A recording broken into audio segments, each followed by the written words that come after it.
Chapter 6. A Praying Ministry Successful. The principal cause of my leanness and unfruitfulness is owing to an unaccountable backwardness to prayer. I can write or read or converse or hear with a ready heart, but prayer is more spiritual and inward than any of these, and the more spiritual any duty is, the more my carnal heart is apt to start from it. Prayer and patience and faith are never disappointed. I have long since learned that if ever I was to be a minister, faith and prayer must make me one. When I can find my heart in frame and liberty for prayer, everything else is comparatively easy. That quote is from Richard Newton. It may be put down as a spiritual axiom that in every truly successful ministry, prayer is an evident and controlling force, evident and controlling in the life of the preacher, evident and controlling in the deep spirituality of his work.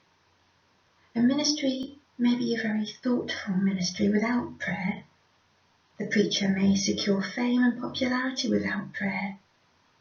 The whole machinery of the preacher's life and work may be run without the oil of prayer, or with scarcely enough to grease one cog, but no ministry can be a spiritual one, securing holiness in the preacher and in his people, without prayer being made an evident and controlling force.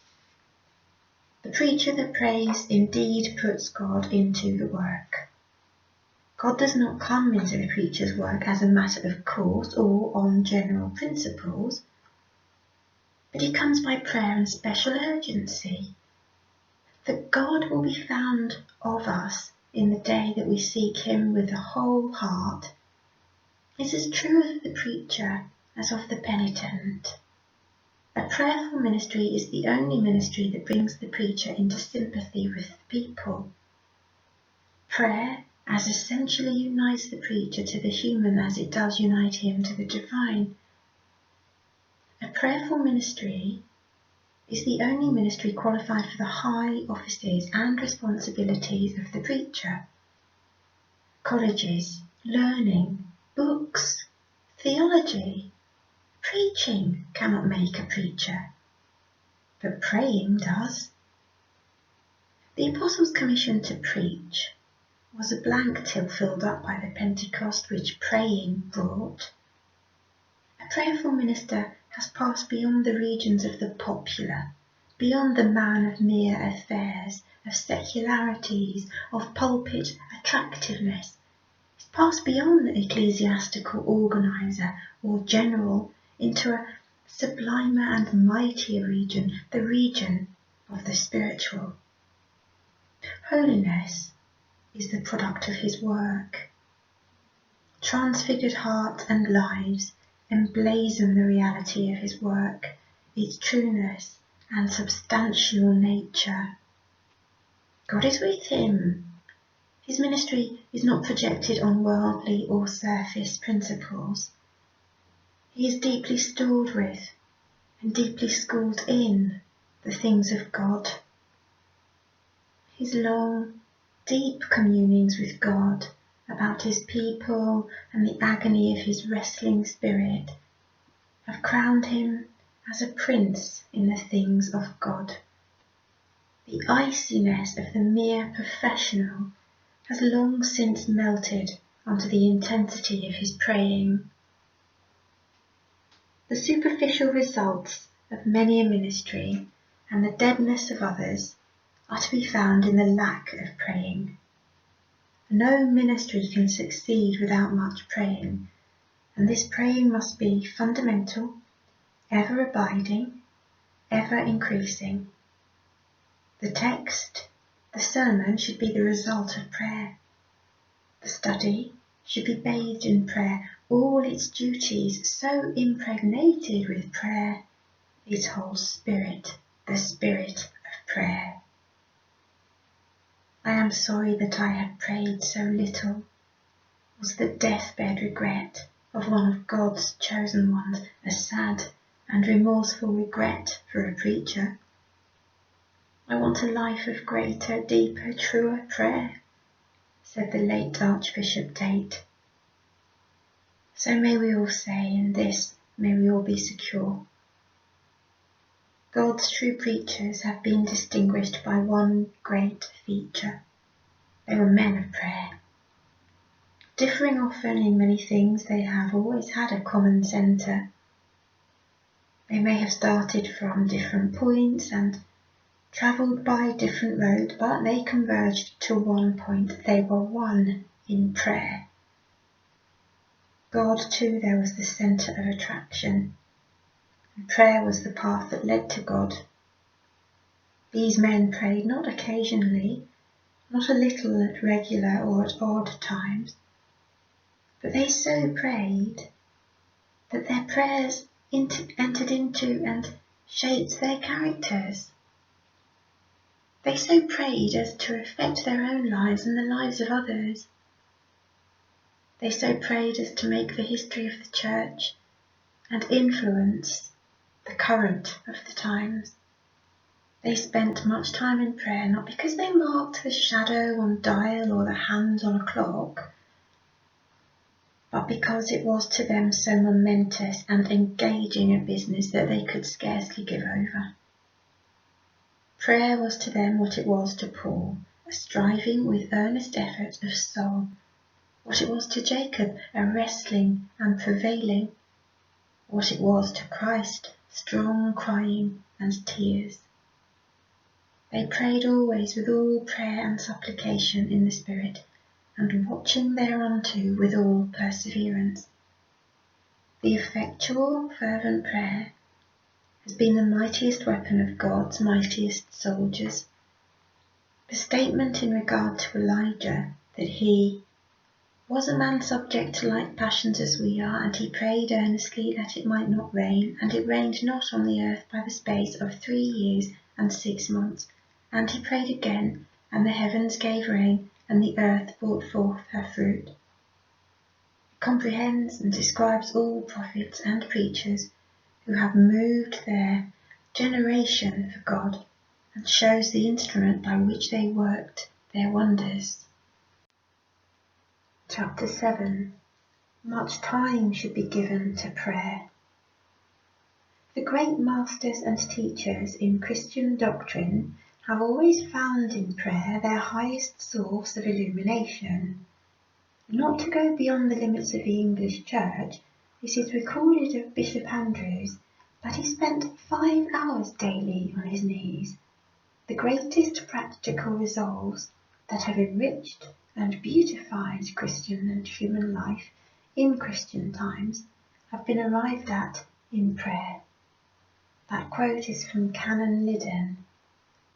While many private prayers in the nature of things must be short, while public prayers as a rule ought to be short and condensed, while there is ample room for and value put on ejaculatory prayer, yet in our private communications with God, time is a feature essential to its value.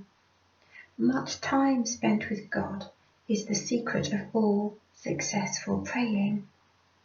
Prayer which is felt as a mighty force is the immediate result of intervention or immediate product of much time spent with God. Our short prayers owe their point and efficiency to the long ones that have preceded them. The short prevailing prayer cannot be prayed by one who has not prevailed with God in a mightier struggle of long continuance. Jacob's victory of faith could not have been gained without that all-night wrestling. God's acquaintance is not made by pop calls. God does not bestow his gifts on the casual or hasty comers and goers.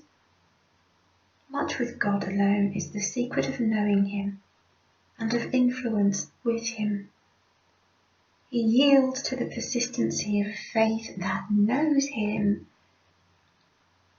He bestows his richest gifts upon those who declare their desire for and appreciation of those gifts by the constancy as well as earnestness of their importunity. Christ, who in this as well as other things is our example, spent many nights, whole nights in prayer. His custom was to pray much. He had his habitual place to pray. Many long seasons of praying make up his history and character. Paul prayed day and night. It took time from very important interests for Daniel to pray 3 times a day. David's morning, noon and night praying were doubtless on many occasions very protracted. While we have no specific amount of the time these Bible saints spent in prayer, yet the indications are that they consumed much time in prayer, and on some occasions long seasons of praying was their custom.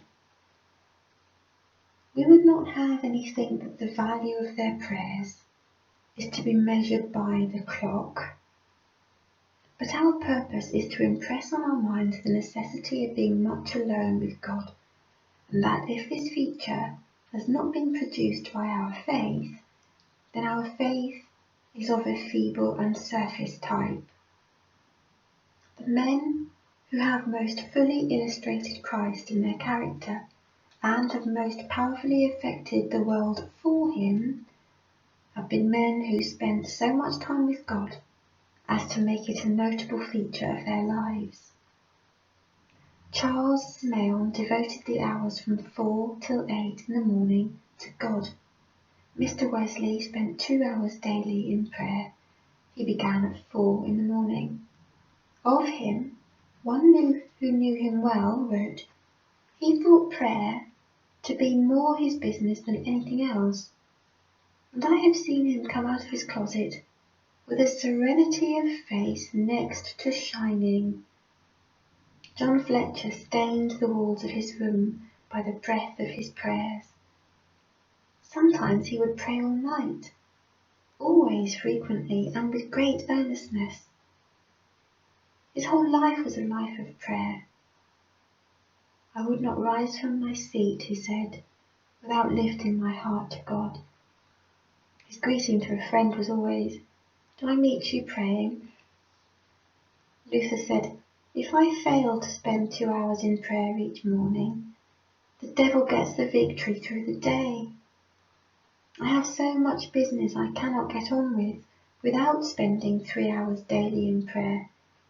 He had a motto, "He that has prayed well has studied well." Archbishop Leighton was so much alone with God that he seemed to be in a perpetual meditation. "Prayer and praise were his business and his pleasure," says his biographer. Bishop Ken was so much with God that his soul was said to be God-enamoured. He was with God before the clock struck 3 every morning.